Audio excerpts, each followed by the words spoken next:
Hello, my name is Ben, aka Nightingale TCG, and on Monday I won a 64-player Win-A-Box Tournament with UP Sanji with this list. I'm gonna scroll down immediately because it cuts off the last two cards.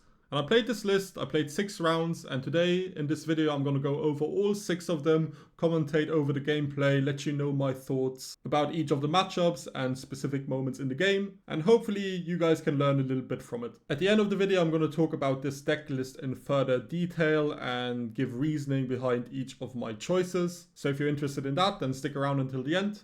But apart from now, I hope you enjoy the gameplay and my commentary. Alright, game 1 versus Black Crocodile. Black Crocodile is obviously one of our harder matchups, but we have the chance that we have dice, which means that we want to take first away from them.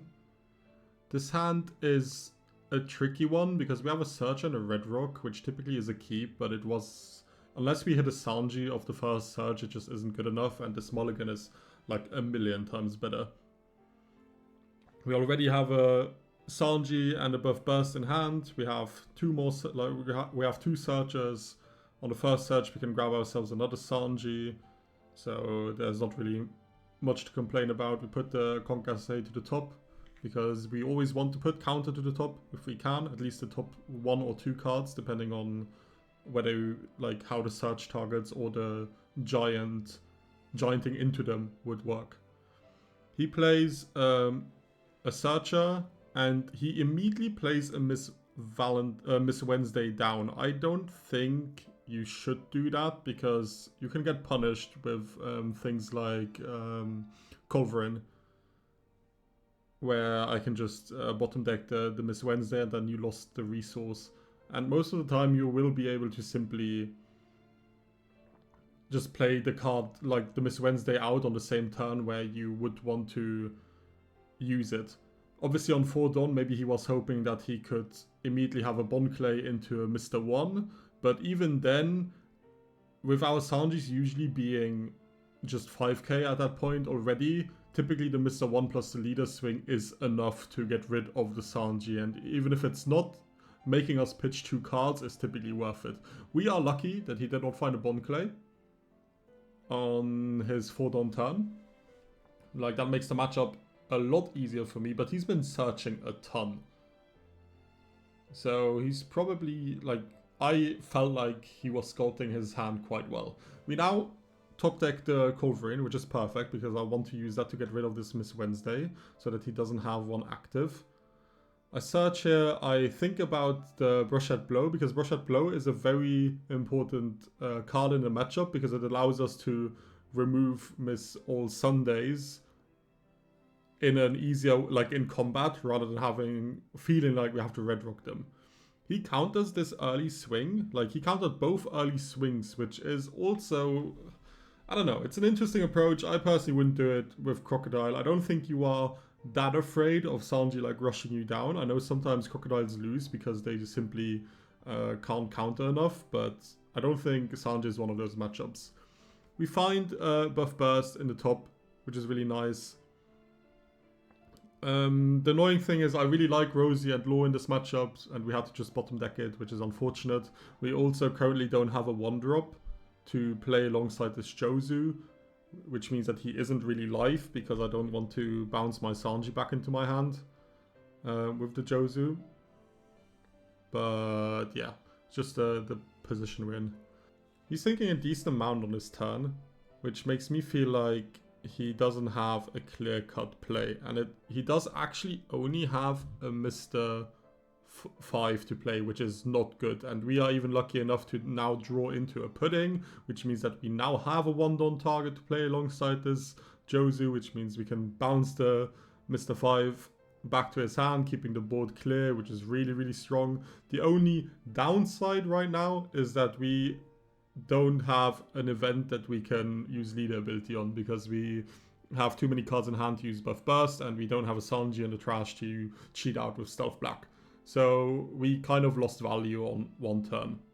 I'm most likely going to try to counter out with the 0 cost event on the upcoming turn because I want to reduce my hand size to be able to use things like Buff Burst. I also felt very comfortable swing with the Sanjis the turn earlier because we have a Stealth Black in hand. So if he...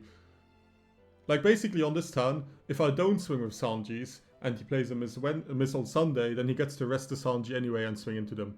If he doesn't have the Miss... if he doesn't have the Miss on Sunday, then I put pressure on him and it's good as well. But he has a very, very weak turn. Like, on this spot already, I feel like I've won the game. Because I can now spend another turn bottom decking this Mr. 4 it is, I think. Then play Buff Burst. Hope to draw into more Sanjis, which we haven't at the moment.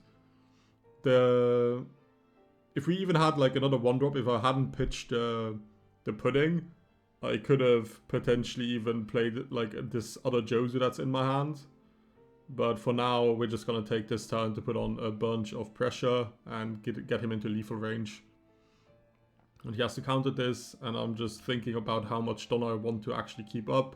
I'm deciding that just swinging another 7 is good, playing down pudding, keeping a Donner up for Giant, plus having 2 more 1Ks in hand, and the 0 cost event is just more than enough. And honestly, this game is done. This game is completely done. Like... Crocodile is a bad matchup for us, but not if they draw like this. So I'll take the lucky win and just move on. I'm thinking, because he just reduced my Sanji, that he was gonna use what's-it-face Patchwork on the one that's still rested. Maybe he was hoping that with the Crocodile ability he will draw into a Patchwork potentially. That's why he kept the one that's reduced unfrozen. But if he just swings into them, then... yeah, I'm chilling. Then goes 6, and I'll just Giant, because I honestly want to cycle to try and find a Red Rock, potentially. And here's a Red Rock, so it's perfect. Well, maybe we didn't even need to Red Rock. Like, there's a chance we could have just gone for game. But... we don't have to, so we can just play another turn. He now finds a ground dev, so 8 definitely doesn't go through anymore. We'll just search. Buff our Sanjis up. Grab the 2k, because we have 2 Don up and 2 Giants in hand. And then swing 5, and then even if he plays another Crocodile, we just win. So I think I'm gonna skip ahead a little. He ends up playing 2 blockers. Swing 6 at us, which even with pudding we can just use our other pudding or the Brushette Blow potentially as a 2k. Goes another 6. We can 2k or Giant again if we want to filter. I'll just 2k so I don't lose Don. And then I'll play Otama. I think I'm trying to buff my Sanjis. Maybe... yeah, I was trying to buff my Sanjis. There you go. Now they're at 6. We Red Rocked the blocker that can get back a 2k so that he has less resources. And now it's just maths. Going 8, 8, 8. And that is GG. It was, yeah, it was a game 1 that was made quite simple for me, I have to say. Game 2 against Red-Green Luffy. He already says no in the chat because this is not this is again a favorable matchup for... well, I say again, the Crocodile was not a favorable matchup, but this is a favorable matchup for us. I think sometimes it can go wrong if we have a turn where we lose control, like especially if he plays 3-cost Tashigi that protects against removal, that then there's a chance where if we don't have like Culverin for the Tashigi plus a Red Rock or Jozu to bounce their Sanjis, that it can become difficult. This pudding search is disgusting, by the way. 2 Sanjis, 2 buff bursts. I want all those cards, but we can't grab it. And we have no other searcher. But yeah, if we can manage to essentially remove their board every single turn, the matchup is good. But if they have a turn where we don't find our removal and they get to keep either a 6-cost Luffy on the board or even worse, a Luffy plus a Sanji that is protected by a Tashigi so we can't Gravity Blade them. I mean, I'm not playing Gravity Blade in this version right now. But in general, that's how, as Sanjis, we lose. Especially because it takes a while for us to actually be able to deal any damage to them, because most of the time they will always have enough done up for none of our swings to matter. Like our leader swing is always going to get countered by the Don, like just now. And only really once our Sanjis are 7 will we be able to really put pressure on it. And then also cards like Round Table can get annoying because they can Round Table our blockers or our Sanjis, and then their searchers can swing into them, which is why I'm picking up Stealth Black here, so that I have a possibility to grab the Sanji back. But yeah, I'm happy to see Rosi Law in my hand. I think that card is really good in the matchup. Obviously Jozu is better, but the big blocker is quite nice. We have to take the 7. I mean, I guess I could have countered, but there was no downside in my head to take the 7. So I'll search. I will grab the Red Rock because with not having Gravity Blade, Red Rock, and apart from Jozu, is kind of our only reliable removal. And I wanted to... The other reason why I didn't counter earlier was because on the 7 was because I wanted to keep the Otama in hand to potentially dig for something like Jozu. It meant that we couldn't really lead the ability this turn, but I think it's okay. Like if we countered, then I guess I could have used Buff Burst, but yeah, it's fine. We can get the pudding down now too, so all these events in our hands are essentially 2Ks. Even the Rosi Law can be a 2K. He searches for a Sanji, which, I mean, I'm happy here that he didn't have a Luffy on 6, but only had a Sanji. Even better, like last turn he didn't have a Sanji already, which is when it gets problematic. Like if he had a Sanji last turn, and on our 6th turn we don't have Jozu to get rid of it, that's already when the game can get out of hand, and we wouldn't have had Jozu this game. Because if then the Sanji stays, then next turn he plays a Luffy plus Usopp. And then I have to choose which body I want to Red Rock. Do I want to Red Rock or Jozu? Do I want to Jozu the double attack, which is more of a threat to me? Or do I want to get rid of the Sanji because it gives him free Don every turn? And depending on how your counter situation hand looks, if you feel confident that you can always block or counter out of the Luffy swing, I think it's better to remove the Sanji, but otherwise I think it's best to remove the Luffy. We managed to Red Rock the Sanji now. Well, now, a bit ago, but I was busy yapping about other stuff.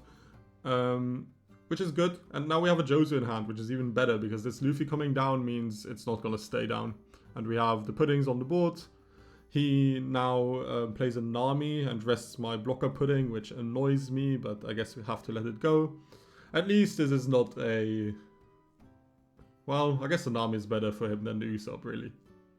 But he doesn't really have pressure. He goes 8 at us, and we have to take that as well. We have a Red Rock, but we're not going to trigger that because, again, we don't run Gravity Blade, so we have to take these Red Rocks as removal, and just using the trigger on the 4-cost Nami I don't think is a good idea. With the pudding being gone, we managed to make some space to play characters. And now we Jozu'd, and this, because we are at 1 life, because we took so much, we always now have to play somewhat scared of DMG from this turn onwards. What the hell happened there with the recording? Jesus Christ, the recording got possessed or what? Weird. I played the pudding down. I still can't swing with the Sanjis because he still had too many Dons up. I'm never threatening.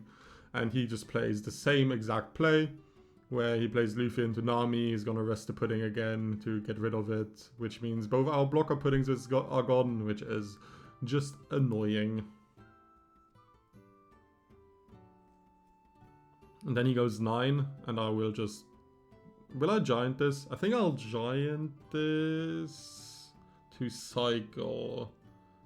What do I actually don't know. I think both are like valid options. Yeah, I think I'm gonna end up cycling the Rosi because it's not the best play, but we just get a Rosi back. So maybe it's still what we play next turn. But essentially I want to find like another Jozu and bam, rewarded. I'm getting lucky. Like I can't deny it. I'm just getting lucky with some of my top decks. Because the Jozu here is disgusting. Like I'm just bouncing his Luffy back once again. He still only has Namis on board, so he doesn't have anything to threaten me with apart from leader. Which means that the DMG is something we have to be less scared about. Because even if he DMGs being at 1 life, he's not going to be able to go for lethal. Well, depending on how our counter situation looks, which it doesn't look great right now, in terms of 1Ks and 2Ks, it's annoying. But yeah, we grab the Concasse because we want actually a Sanji in trash so that we can play Stealth Black to play the blocker back out. And now my Sanjis are finally 7s. We have another Jozu, that's a 7. So we can actually deal damage now. He's complaining about not being able to play a buddy, which honestly fair. It's been a pretty disgusting game from my side in terms of the removal and him just not being able to go as wide as quickly as he wants to because he missed his 5 Don turn. I'm just bantering back. But we will finally be able to deal damage here. And like our counter situation is bleak, which means that I don't want to even get in a position where I'm tapping out here and he plays DMG, rests my blocker and my Don, and then splits 6-6 with Namis and manages to go for lethal. That's how we lose this game. We are in such a controlled state. Like we can even, whatever he swings here, we can block with Sanji because we can just play out Rosi the turn after and be completely fine. We still have a Red Rock in hand to deal with this Luffy. So yeah. He just plays Luffy into a 1-cost Nami, which is just not that great. I think I'm just taking the free... No, I'm not taking the free block. Never mind. I'm playing Concasse. It's fine. It's honestly, like, rather irrelevant. We then Red Rock the Luffy. Because he has 2 Namis down, I'm not being, like, super eager to immediately Culverin those. I think I want to keep that, like... Because we are under no threat. So, using Culverin on the Namis is potentially getting us quicker to finishing the game, but I don't want to get... I'm in no hurry to finish the game with how the position is. So I'm just going to keep the Culverin for if he potentially next turn plays an Usopp or he plays another Nami, etc. And I'll leave it at that. I think I'm grabbing either the 2K here because I think the 1-cost... the 0-cost, I didn't really have a card that I wanted to necessarily pitch with it. So I think the 2K is better. And if we then find another like Stealth Black, it's fine. I'm even swinging with the Sanji here because he's tapped out of Don. And I, like, even 1 DMG means he can only get rid of 2 Don. I still have a Giant in hand, I'm not afraid. And I just want to push the game a little. I'm going to start speeding this up again. Because, honestly... the game is pretty damn cooked for him. There's the only thing I'm now scared of is a 9-cost Zoro. I think. If a 9-cost Zoro comes down and then he manages to live for a turn because I no longer have Red Rocks, then maybe it could still get dicey. Like if he then the turn after has like DMG and he can swing 3 times with Zoro. That's what I'm worried about. But it should be okay. Because if he does 9-cost Zoro... on this turn, he only has 1 Don active, so I could even potentially go for game.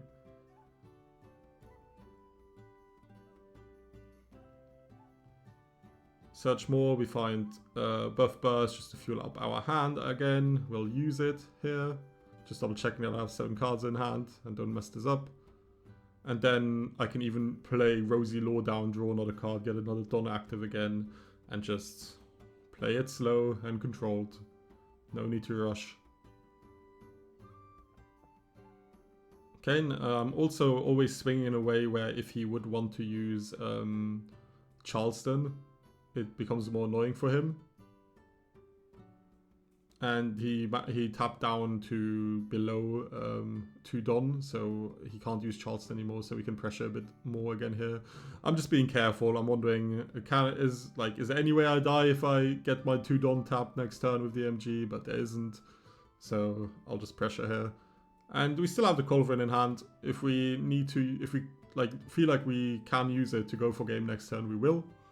But if not, I'm getting ahead of myself. I'm typing in chat already that I'm sorry about the game being disgusting, because I want to type it when I win before he potentially leaves the the game. But yeah, there's just nothing he can do. He plays another Sanji down and then just passes. And I think I'm playing Teardrops to... And I'm thinking about playing Teardrops to buff my Sanjis, but I only have 13 cards in hand, and I don't want to get into a situation where I lose because of deck out. It's being very careful, but I've lost to deck outs before, so I'm just triple checking all the ways I could potentially lose. And here he surrenders. And that was just like the perfect game you can really play against Red Green Luffy. Game 3, I'm being lucky with my luck with my matchup continues. I'm playing against Blackbeard, which is... Honestly, it's probably like a 90% win rate for Sanji, especially now with the new cards. It was already disgusting beforehand, but now it's just like... I don't know what Blackbeard has... I don't think Blackbeard has any control. I think the only way he wins is if I just... don't see any of the cards like Gravity Blade or Culverin to bottom deck their Burgesses, or don't see Red Rocks in time for their 10 drop, and then like he managed to get 2 10 drops down or something like that. That's how I lose, but we are so consistent at this point in this deck that it's nearly impossible. I miss with Teardrops. I hate this card. I hate it so much. It's kind of... It's in a weird way good for me, quote unquote, in this spot, because missing it means I'm now at 7 cards in hand to use Buff Burst. But I still hate the card. It's so stupid. I just can't hit with it.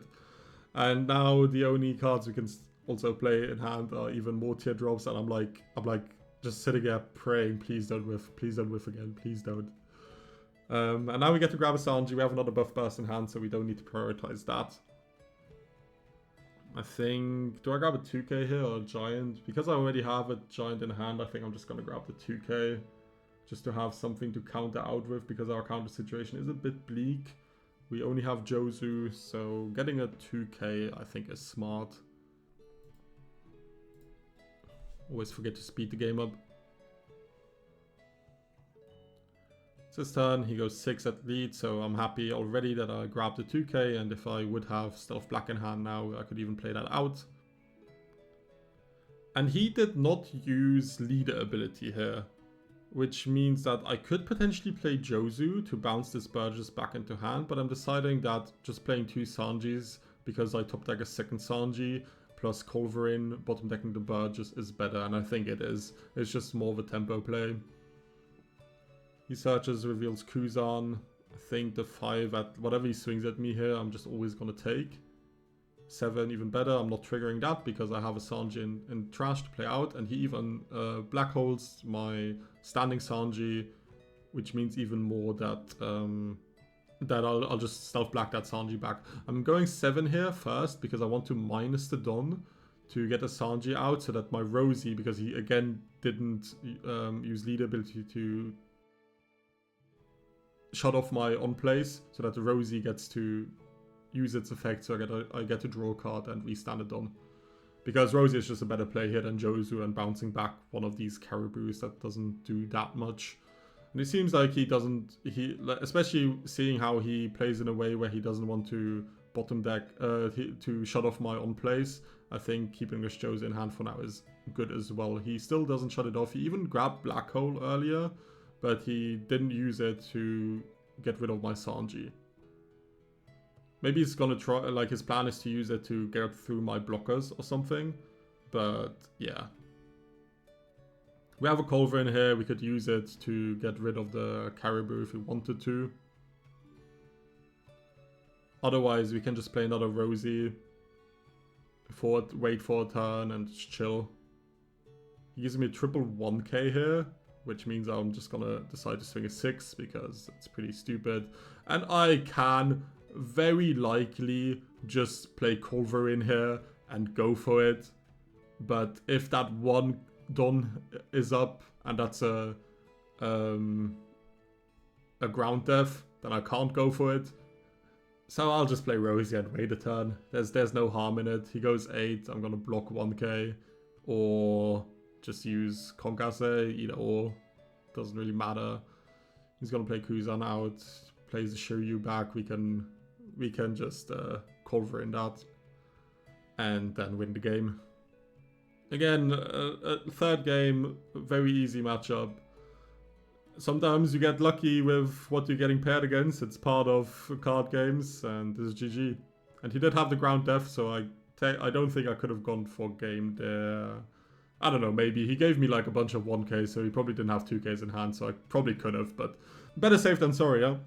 Game 4, and honestly, maybe I'm just a matchup roulette goat today, but we found an ace, which is once again also quite a nice matchup for us. Don't get me wrong, it's losable. It's similar to Red Green Luffy. If you like lose or miss a turn where you can't remove their bodies, and they can manage to establish like their 10 cost Newgate turn with a body on board, and then they get to take their life and they can swing like 9, 10 at your face, and you don't have Don up to protect, etc. It's annoying. But in general, the matchup is favored because if they play Newgate, you can Red Rock it, which is bad for them, while you can even, on the same turn as you Red Rock, also develop a Sanji due to Stealth Black. And then we also win the Jozu war against Ace, which means that if they bounce our Jozu and we bounce their Jozu back, we can bounce their Jozu while developing a Sanji with Stealth Black and developing 2 bodies, but they only ever can like Jozu plus potentially Marco or Jozu plus swing, etc. Because if they're Jozu Marco, then they don't get a Don underneath our leader, etc. So the most important thing in the matchup to me is getting a 1-cost body down so that your Jozu is set up. And then another way we can lose is by us not having early counter and taking like the first 2 swings at life and then getting 4-cost puddinged into an unplayable hand. That's also like one of the ways. But right now we are pretty set up. We have a Sanji on board, we just bounced their Jozu. I am thinking between Rosi and Law and Sanji here, but I think I just want to have a healthy counter situation, especially because Rosi and Law can get Jozu'd. And we don't have a response for that. Like, I'd rather them Jozu my own Jozu. They play Vista down. Vista's annoying. I can't lie. It is not necessarily the card I want to see. I also wasn't able to get a Sanji into trash on that earlier turn by countering, but we found one in Teardrops, which is one of the times I actually really love Teardrops when it goes like this. But yeah, now we'll just swing twice with Jozu. He's now given us a Jozu, which signals to me that he does not want to play a Jozu war. So I just want to swing an 8 at them after they use their lead. They already took a life so that I can potentially force a second life, so they lose value on their leader ability. But he counted out of that. And then I'll leave 2 Don up for Konkase and Giant, so that there's no real chance of this double attack with the Vista ever really going through. Because this Vista's double attack is the one thing we are scared about. We can't remove the Vista, at least not easily, because the one way we could potentially remove the Vista is if he swings with it and we have Brochette Blow, and then we can reduce it down to a 5, and then the Vista's ability essentially doesn't really matter. He swings 10 at our Jozu here, and I chose to Giant because I knew I still had a Don up to counter the Vista attack with a normal Konkase. And now on this turn, I'll see what I draw. It seems like he has no interest in playing a 10 drop, so I'm also have no interest in picking up the red rock. It might be a bit greedy, but I think that was only our first red rock. No, that was our second red rock because we saw one in the very first search, I believe. But we also have looked through a decent amount of our deck, so we can find the first red rock back again later on in the game, or potentially even next turn, depending on how much we search and use giant to cycle, etc. But we found a Sanji this turn, so we are just going to swing at him and play a Sanji and leave 2 done up. Again, he took that the first life with a 7, so I'm loading up on an 8 here so that he loses leader ability value, which he does. And then I'm playing Sanji, and I have a bunch of done up, and I'm feeling quite safe. But he plays Pudding. And honestly, this Pudding is crazy disgusting, because all I needed from the Pudding is see 1 counter event and a 1k, and I'm fine, because then this Vista's double attack doesn't go through.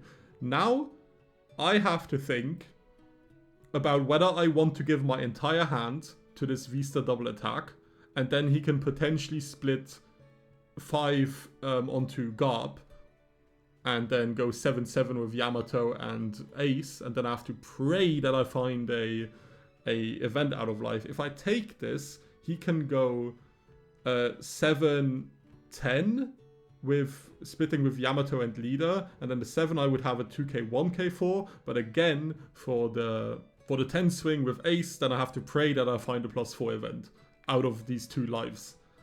And yeah, at least if I count, I chose now that I will want to counter, because if I counter here and then he splits 5-7-7 with Ace and Yamato, then I also live if I find 2k 1k in life and not only event. But if I would take this, then it has to be an event. So countering here gives me more chances to potentially survive. We're just gonna wait for me to actually make the decision. But yeah, this like Pudding Hail Mary is definitely a way where how Ace can win this matchup. He chooses to swing 6 here, which after, like if I was him and I just saw me thinking about this for a really long time, I think I would be more inclined to swing a 5 rather than a 6, because I would be more under the impression that my opponent just gave me all the counter that they had. Because if I had even more counter in hand, I probably wouldn't have thought about it that long. So I think this swing should, from the Ace, always be a 5 rather than a 6. Because this is a 6 now, from that first life being a 2k, I'm already safe. Because he can now only swing a 6 and another 7, and that's a 2k. We also had a giant in life, so we were never dead, but it got dicey. And I did not like it. When he played the Pudding and I saw that I didn't see a single event after drawing my new hand, I was like, oh god, am I actually losing this? I thought I was in an unlosable spot. Game 5 versus Lim. Lim is hard. Lim is really hard for Sanji. It might not appear that way at first glance, because we have things like Jozu and Gravity Blade if we play it. I obviously don't play it, which makes the matchup even harder. But Lim is deceptive in a way, because Lim can be very fast and very wide. I need to start the recording. There we go. Because Lim can be very fast and very wide quite quickly. And after they've gone wide and have a full board, they also have the option to go tall with Shanks while swinging very high numbers at us, which is scary. I'm going to start this game with, I have a pretty nice hand. I also have dice roll, which helps a lot, because we slow down their aggression by a turn. But yeah, we have Sanji plus buff burst now, which is brilliant. It's all we want to see, especially when going first. And it's just, all this matchup is about is withstanding early aggression while trying to develop a board. But we aren't also able to really be aggressive back, because if we swing with our Sanji and we start losing our boards, it becomes even trickier. We now have quite a nice turn. We get to play another Sanji plus a buff burst, and then we can even play... Well, we can choose to continue searching, or we can choose to play 2-cost pudding. If I had a 1-cost in hand now, it'd be brilliant because I would get to play it down, and it would be a target to Jozu the turn after, and I'd feel a lot more comfortable. But like this, it's probably not going to be a Jozu turn next turn unless we find a 1-drop. I also feel okay with swinging with the Sanji here because we have a blocker down. We essentially, that blocker gives us an extra 2k in hand. And obviously he could have ways to tap the blocker down, but then he has to waste the swing into the blocker. And then our Sanji is more protected. We also have a Stealth Black in hand, which means that even if he gets rid of the Sanji, we can cheat it back, and if he wastes time swinging into the Sanji, then he's most likely not developing 2 bodies but only 1, and that slows down his aggression as well because he doesn't swing into my life but he swings into the Sanji and his board is less white. I will take the first one here because I didn't really have a card that I wanted to pitch with pudding, and I don't want to pitch this Jozu. We now found an Otama, which is nice because we now have a Jozu target for next turn. And we'll be at 7 Don, so it works perfectly. And I'm thinking about what I want to pitch here, and I think I'm going to pitch the Teardrops. This might be a bias, but I'm pitching Teardrops here because I have no faith in that card. Like, I think you should probably pitch Luffy as the man who would be king of the pirates. But yeah, I top decked Rosi here, which I think is even the better play than Jozu is, because Lim obviously ramps, so getting to play him down immediately means we ramp alongside them. And with the Jozu play, we won't have the luxury to keep a Don up, but like this, with Rosi, we will be able to keep at least 1 Don up, if not 2, and we will be able to withstand his aggression a lot more, because if we play Jozu and we don't have a Don up, then a Mihawk plus a rest turn, etc. could get very scary. And we're just going to swing at life here, because there's no point swinging into his characters, because his characters are 6s. So he has to defend more if I swing into his life. So that's what we do. I also keep 2 Don up here, because I'm always a bit scared of DMG against any green deck. I sometimes think I'm a bit overly cautious, but that's probably because I lost against that card so often with Sanji, where I'm just like, have no counter in hand, that I feel like I have to keep the Don up. But with the hand we have and the pudding blocker on the board, even if he DMG like our blockers or our 2 Don away, we still have like a 0-cost event in hand. We have a 2k and a 1k, so we would be fine. But we also don't. I mean, I think I should have swung 1-7 here with one with Sanji's. But yeah. Another card I'm a bit scared of is Gamma Knife. Or also a 0-cost event like Divine Departure, because I could imagine that with Mihawk being in a meta, those are cards that Lim plays to get rid of those bodies. So I don't want to take an early free block and then get punished by a reduction event. I'm taking this block now with Rosi. I took that because I have another blocker. So if he would Gamma Knife it down or Divine Departure it down and then swing Sabo into it, I can just give up the pudding blocker instead. He decides to just keep swinging at my life, and this is quite annoying because my resources are getting low. And now he plays a pudding. Perona freezes both of our Sanjis, completely messing up our aggression on our turn. And yeah, this is not a great spot. We don't really have like Jozu doesn't help us that much. Gravity Blade in this spot would be quite nice, but we don't run it. So maybe we get punished here for not running it. But I think Gravity Blade is quite niche, and I prefer having a second Culverin, at the moment at least, over the Gravity Blade. But I could see myself easily switching back. But we have a choice to make here about what we want to do. I also want to invest a Don first here, because I want to put a Don back to use Buff Burst with, to potentially see more options. And I'm going 8 here at life because I am scared of Judgment of Hell.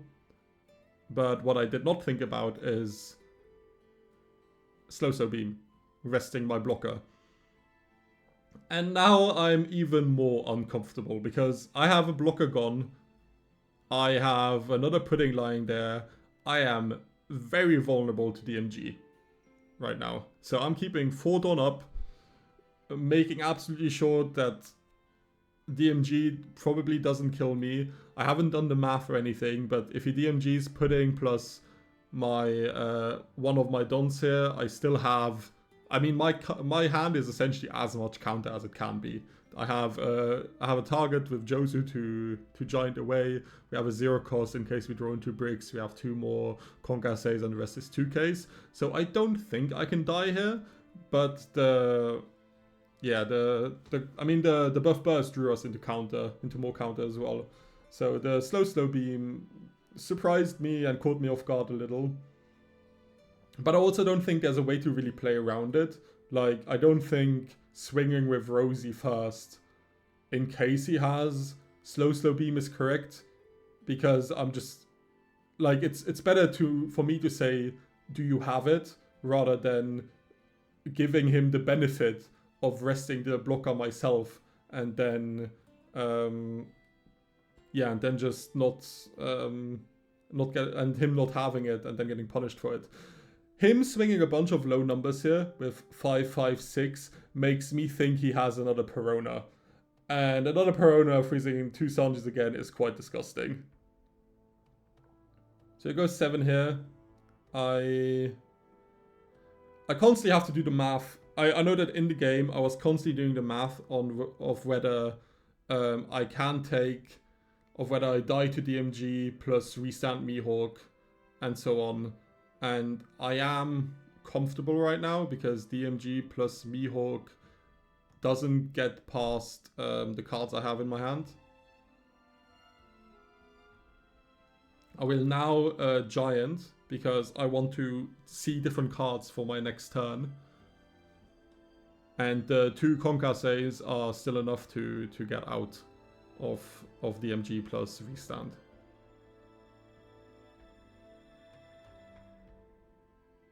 Well, the 2 Concassés itself aren't, but the 2 Concassés plus the extra 2k from Pudding and the 0 cost event in Divine Departure is enough. But we are low in resources, and he's gonna freeze 2 Sanjis again now. And yeah, not a fun spot to be in. I essentially will have to decide on whether I can go for game here with just 2, like the Rosi, Sanji and my leader, and potentially I could bring this 2 cost Pudding into play, but he plays a Dofi now, which basically puts that option out the window. I have a Red Rock here, but I mean, if that's a Blast Breath in his hand, like the one Don he's keeping up, if that's a Blast Breath, I can't go for it. So it doesn't even have to be, it could be a Trikilocosm as well. I don't know what limbs play nowadays.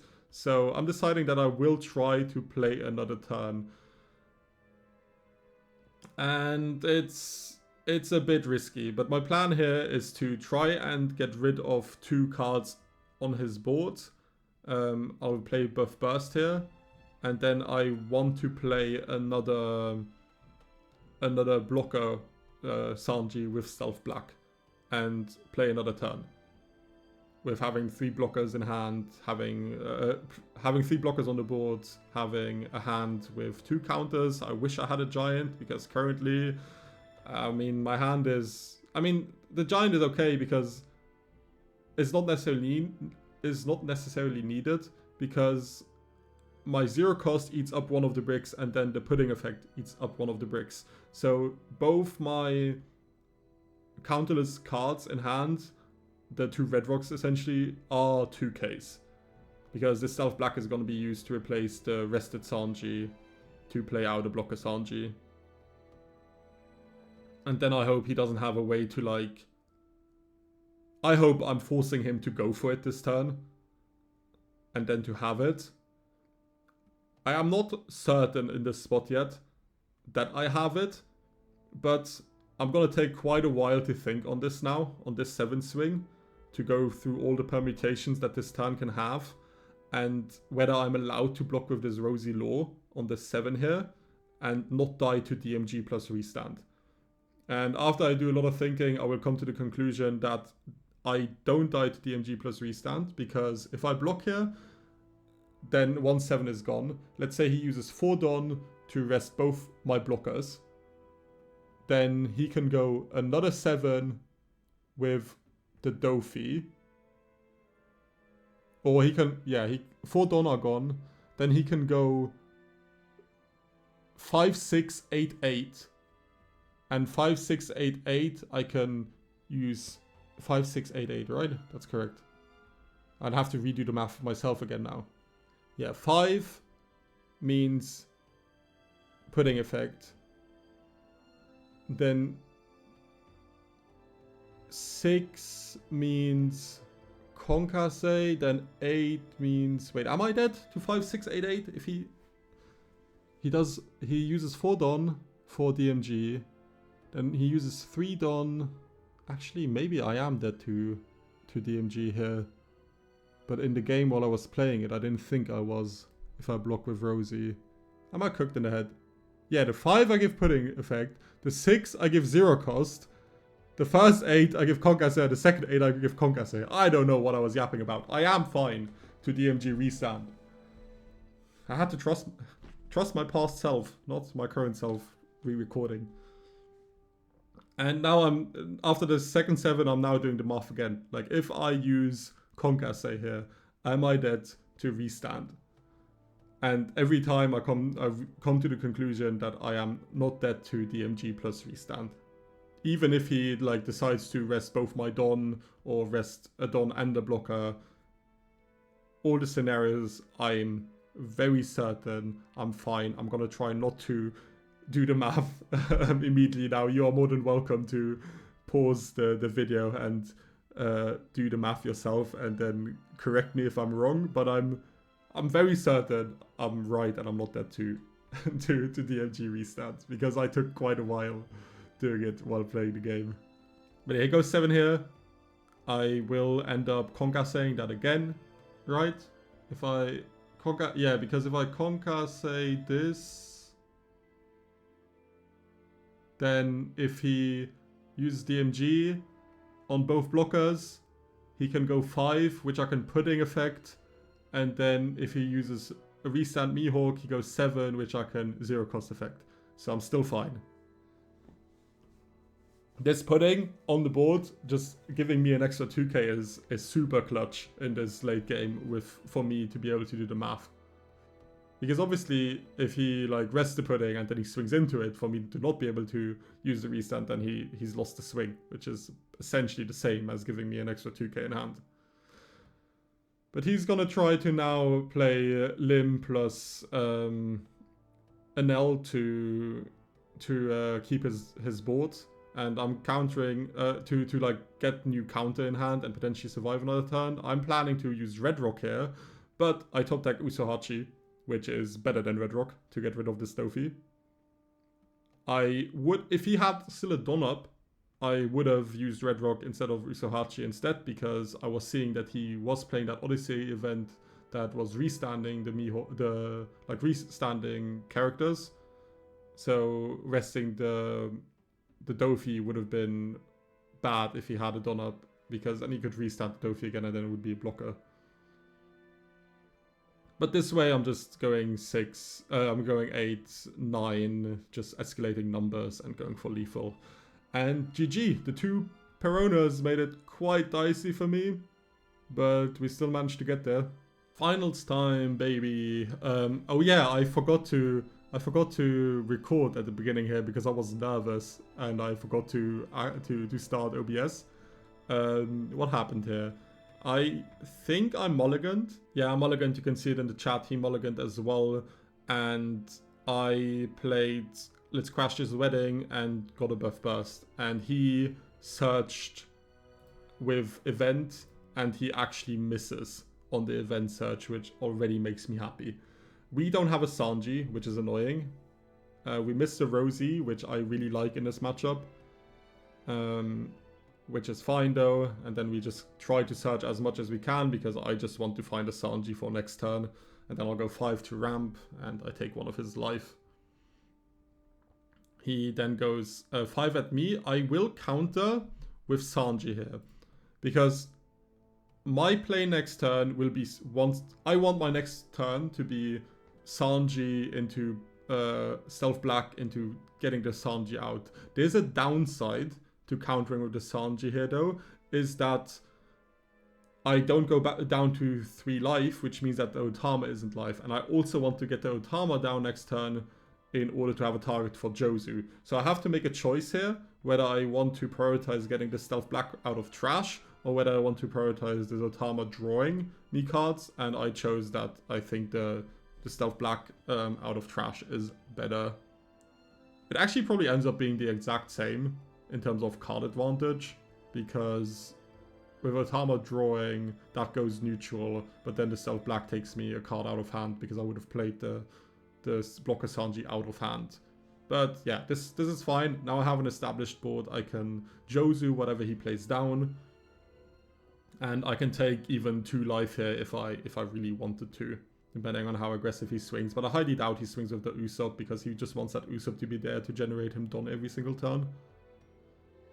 But yeah, it was a bit of an awkward one, but I think it is the correct sequence to do it this way. He plays a Nami, which means that he doesn't have a 6-cost Luffy, which is nice. And then he grabs a 2k Sanji. He doesn't even have a 5-cost Sanji either. I mean, not that it really matters, because whatever he plays down is getting Jozu'd. And now we find a second Jozu, which is perfect. I then play a Stealth Black out to get another Sanji out. And then I'll swing 5, and I'm not playing Otama down here because I'm thinking if I play Otama down, similar to actually the first turn where I played Otama down, if he had like not Usopp there, but he would play like 4-cost Nami to rest the Otama, I can get like slightly punished in a way because then I don't have a target for the Jozu to bounce anymore. Obviously, it also means that he doesn't play a useful body. So it's a bit of a trade-off. But yeah, I don't play Otama down here because if he would play Luffy into 4-cost Nami, then he can rest the Otama, swing with the 1-costs into it, and then I don't have a target anymore to bounce. Instead, what I decide to do is that I take the free block here because I need space on my board to play Otama plus Jozu. And so I think the free block is just fine. Alternatively, I could have just not played Otama, but used the Sanji blocker as a bounce target, but I'd rather get the cycle here. I ditch another Sanji here because honestly our board is like quite full already, and if we play another Jozu, then we only have like space for 1 more Sanji, so I think like keeping 2 in hand is just not efficient. We can start swinging here because he didn't have that much. He only had 4 Don up, and these are Sanjis are 7s now. So the 2 7s from the Sanji, and then the 1 7 from Jozu, and whatever I decide to swing with leader, most likely a 5, is at least getting counter or another life here, which is good because if we can pressure Red Green Luffy early, it means that they have to play a lot more defensively in the late game. He gives me the Don plus a 1k here, and then the Jozu goes through, we put him to 0, and I'm just going to keep Don up to protect my board or my life.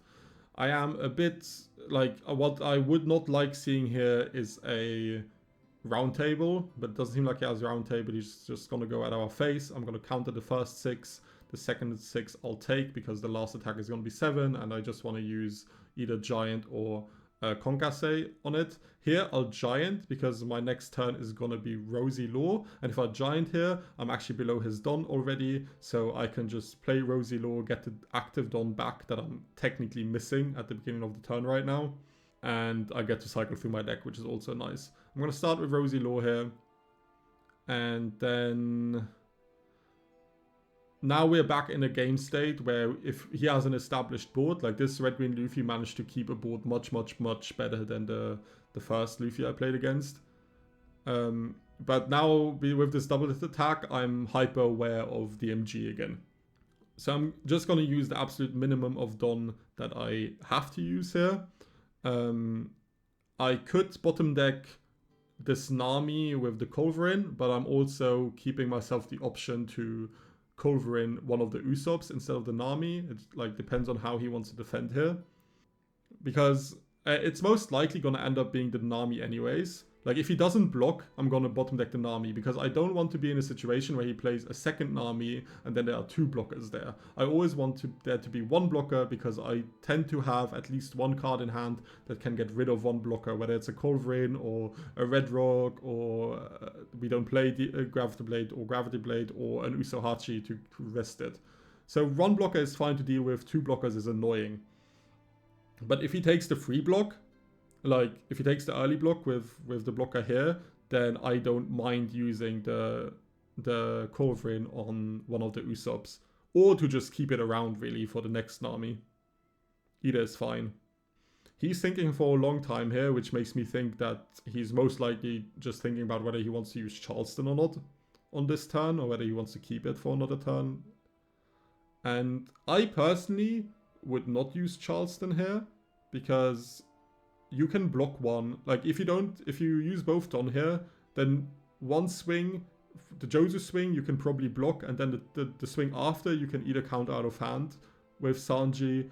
Like the Sanji swing, you can counter out of hand, or you can just take the life. And if I invest like 2 more Don on the Sanji, on my leader, to make sure I swing 7 to try and take your life, then your DMG becomes much liver. He didn't end up using the Nami in this turn, so I'm gonna bottom deck it, and then just keep 4 Don up, so that I'm never in DMG range.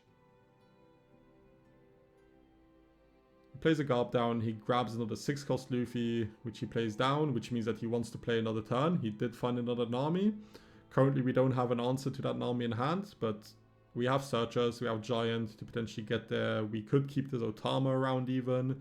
I think I'm even thinking about potentially keeping the Otama around to find an answer.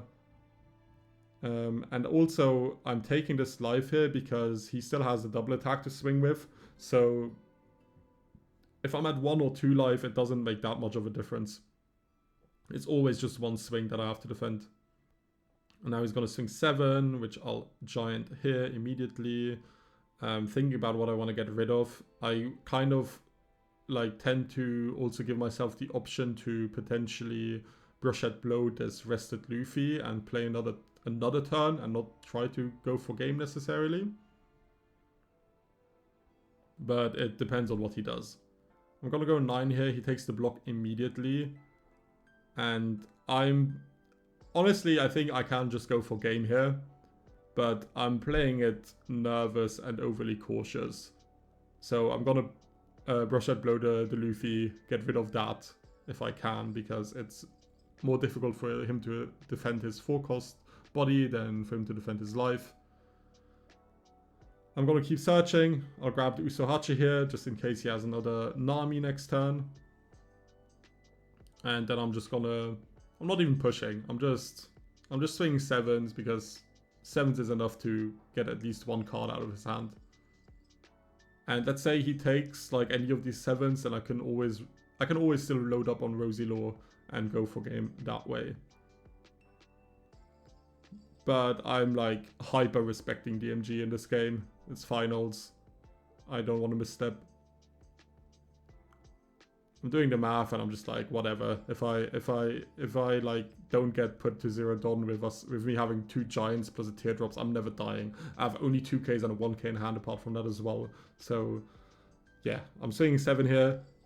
If he takes it, I'll go for it with Rosi and Law. If not, I'm just gonna pass. It's cautious. It's probably unnecessary, but you know, why not do it if you have the luxury? And now he is forced to go for it.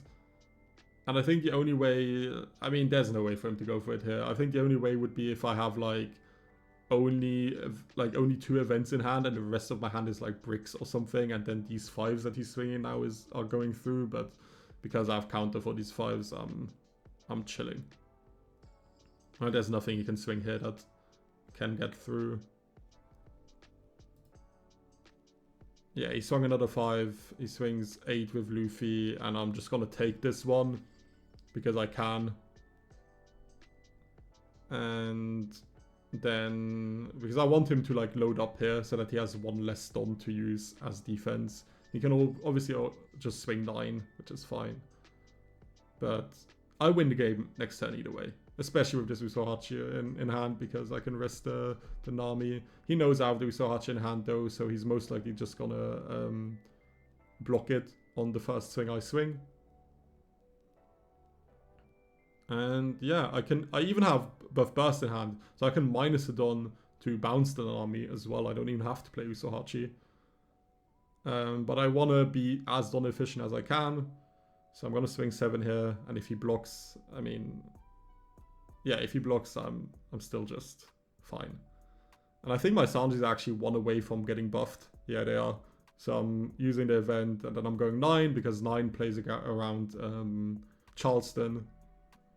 And then this is GG's, and that's how I went 6-0. I did get lucky, obviously, with matchups. I think I didn't see an Emu or whatever, but I saw Croc and I saw Lim. I think those are not easy, but I definitely could have seen a harder gauntlet, like, I'm not gonna lie.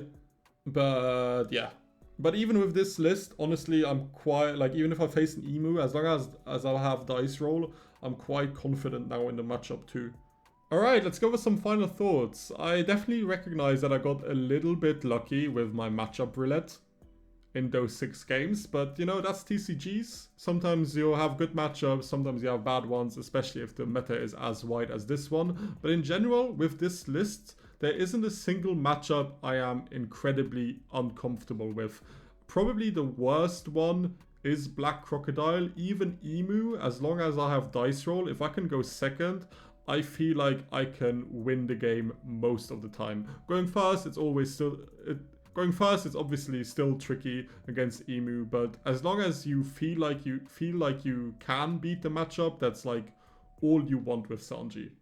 So let's go over the deck list. If you've seen past videos of mine, you know that I have been swinging around between a Jozu deck list and a Rosi deck list, and I've tried to find a way to make it work, to combine both, and this is my end result. So what was my approach to trying to fuse both of these decks that I initially had together? First of all, with Jozu, we need to have a solid amount of 1-cost targets. With the Otama, I think that is already good, but I always really like having these puddings here. Other people, when they play a Jozu list, tend to have this pudding at a 3-off, and I would love to have this pudding as a 3-off, but we just do not have the space, I don't think, to allow ourselves that luxury. So a 2-off has to be it, and honestly, I'm quite happy with this. I feel like a 5 is enough. 6 is a little bit better, but this gets the job done. Continuing with the discussion on 2Ks, I think the Otamas and the Sanjis are always a very good 3-3 split, whether you play a Rosi list or a Jozu list. But the biggest contention that I see is on the 7/8 2K you want to play. And I personally love Usohachi. I see a lot of people run Terracotta. I'm a Terracotta hater. I think most of the time where this Terracotta is good, the Usohachi is just strictly better. Because as Sanji, we are not an incredibly fast deck. We can be fast, but we have to high roll for it. But most games will end up being decided in a game state where our opponent has 1 life and 1 or 2 blockers up. And in a game state like that, Terracotta is completely useless. She's only good once you've already pushed your opponent to 0. But I think, as you've seen in the games today, Usohachi is quite nice to have in a lot of situations, and even specifically against Emu, which is, I think, the matchup where most people want to play Terracotta against. I think Usohachi is just better because you get to rest the Walkery, and then they never get a chance to draw with it. And again, Emu is a matchup where they have a very, very easy time just staying on 1 life. It is so rare that you have enough pressure to put them down to 0.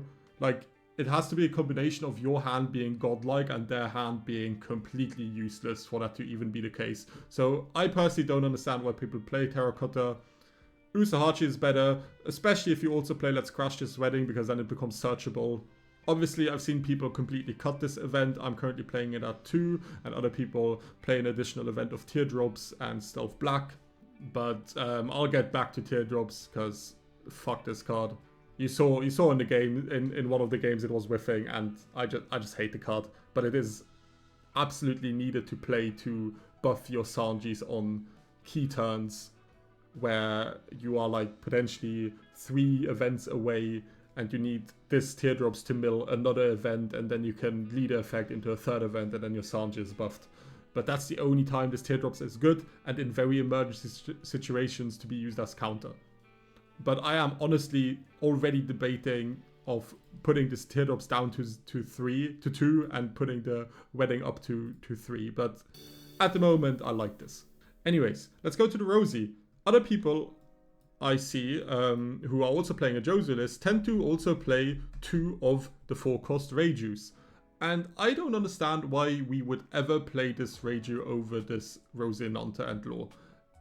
In my head, this Rosi and Law is just strictly an improvement to this, because this Reiju, like, her effect of being a 9 cost and a 7k doesn't play around anything in this meta anymore. I guess the only thing it plays around is Jozu, but if we play against a matchup that plays Jozu, we have no issue with it anyways, because we play Jozu ourselves, and we can start a Jozu war that will always end up winning because we have Stealth Black, so we can play Jozu and the Sanji in one turn, where our opponent is only able to play Jozu.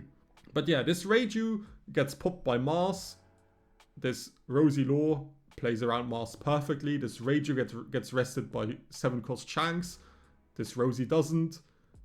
Both cards get frozen by like Mihawk, by 9-cost Mihawk, so there's even no benefit in there. The only benefit I see in this Reiju over the Rosi is the fact that it has a 1k counter. But I think Rosi makes up for that by simply drawing a card. And I guess in some game states, when you don't have an early 3-cost Sanji, if you go second, you can play Reiju instead. But I don't know, this Rosi in my head is just a billion times better in most cases than this Reiju, so I would always play this. I already went on my rant on Teardrops. I think Divine Departure. I love Divine Departure, most specifically against Mihawk. It essentially is another Red Rock, but even against things like Purple Dofi, when they have a Virgo on the board, then this Divine Departure can still deal with their rested big bodies. Whereas as long as they don't swing with Virgo and we can have an opportunity to get rid of it, Red Rock never does. So it's a different type of Red Rock that comes up a lot, especially against Mihawk. And in games where you would need neither Red Rock nor Divine Departure, it's just a 3k counter. Beautiful. I've seen some people cut down on Konkase. I'm not a fan. I understand if you want to take down Konkase and increase on Teardrops. If you really love this event hates me, so I don't. But if you are a Sanji player where you can play Teardrops and every time you see 3 events that are completely useless for you to have in hand, then by all means play 4 Teardrops. But like this, I'd like to have the versatility of being able to counter out of aggressive swings with Konkase to my leader without having to go down another card in my hand, by just being able to only play Konkase without ditching a card. And in matchups where your leader is not that threatened, you can always use it early game just to draw a card, and it's always good. Let's go over Let's Crash This Wedding. I am a big fan of this card. I wish I could still run it at 4. And the main reason I like this card is because it helps you loop the deck a lot better and a lot more consistently. Especially in the late game, if you have like an early game search where you have to bottom deck like 2 or 3 giants, these being a top 5 search where all your other cards like Teardrops and King of the Pirates and putting only 3 and 4, the extra card matters if it comes to looping the deck. And I often find myself in situations in the late game where I'm specifically looking for something like an Usohachi that I saw early game, or a giant that I saw early game, where I played Wedding into finding like a buff burst, into drawing 2, into another Wedding, and suddenly I have the card.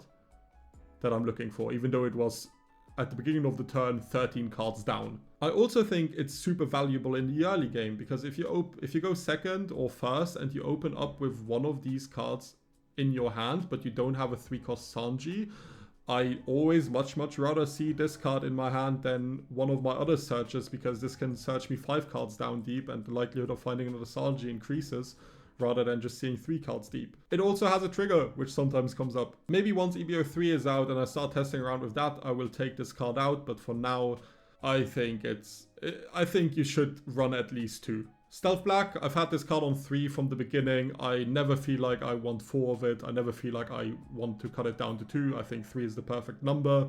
I guess the only matchup where I feel like I want 4 of these is a matchup like Black Crocodile, if they can keep swinging and removing my 3-cost Sanjis, but that's so niche. I don't want to give up consistency on something else to just add a 4th copy of this, because sometimes you can brick with these in your hand if you have like 2 or 3 of these in your hand, but you don't have any Sanjis in your trash, then this is just essentially a brick. Now we'll get to my most controversial one. I chose to play 2 Culverins instead of 1 Culverin, 1 Gravity Blade. Or I guess you could say that between 1 Brushette Blow and these 2 Culverins, those are essentially your spots, your 3 spots to play Culverin, Brushette Blow and Gravity Blade. And I've been finding Gravity Blade good, but only in niche spots. Obviously in the games I had today against Red Green Luffy and against Lim, Gravity Blade would have been brilliant. But often the thing I want to take care with Gravity Blade, Jozu already takes care of.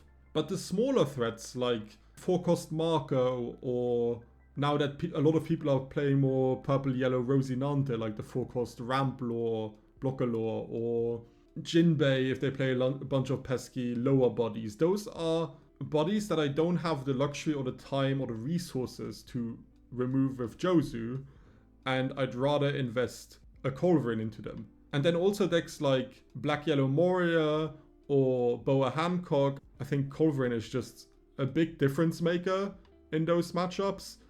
So I decided having the additional consistency of finding this card over having the occasional use of Gravity Blade, especially because leaders like Mihawk kind of play around it with Tashigi, and then Black Crocodile kind of plays around it with Zala, and Dofi plays around it with Virgo. So there's just a lot of things where Gravity Blade is good sometimes, but it's suboptimal. And even against like Red Green Luffy, if they have a Tashigi on board, then I need to find a way to then I need to have a Culverin in hand as well to even play Gravity Blade, because I need to be able to bottom deck the Tashigi and then play Gravity Blade in the same turn.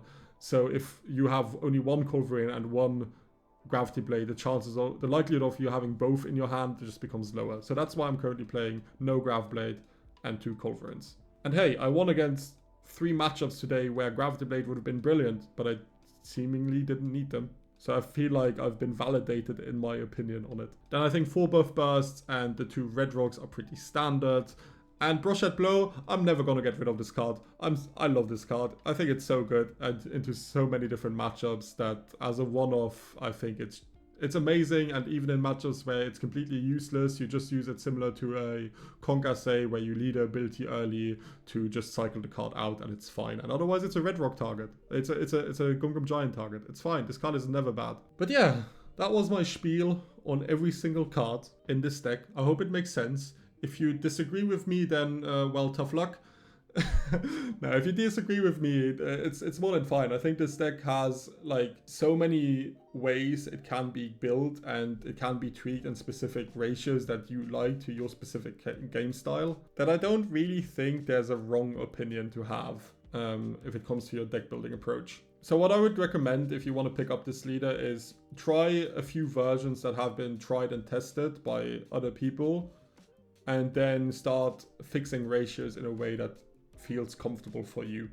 That's something I recommend basically for every deck, but other decks work more as a copy-paste net deck list, whereas Sanji I think is quite playstyle dependent. Either way, thank you for watching. I hope you enjoyed the video. If you did, please consider liking and subscribing, as it's completely free and it helps me out a lot. And apart from that, I wish you a good rest of your day.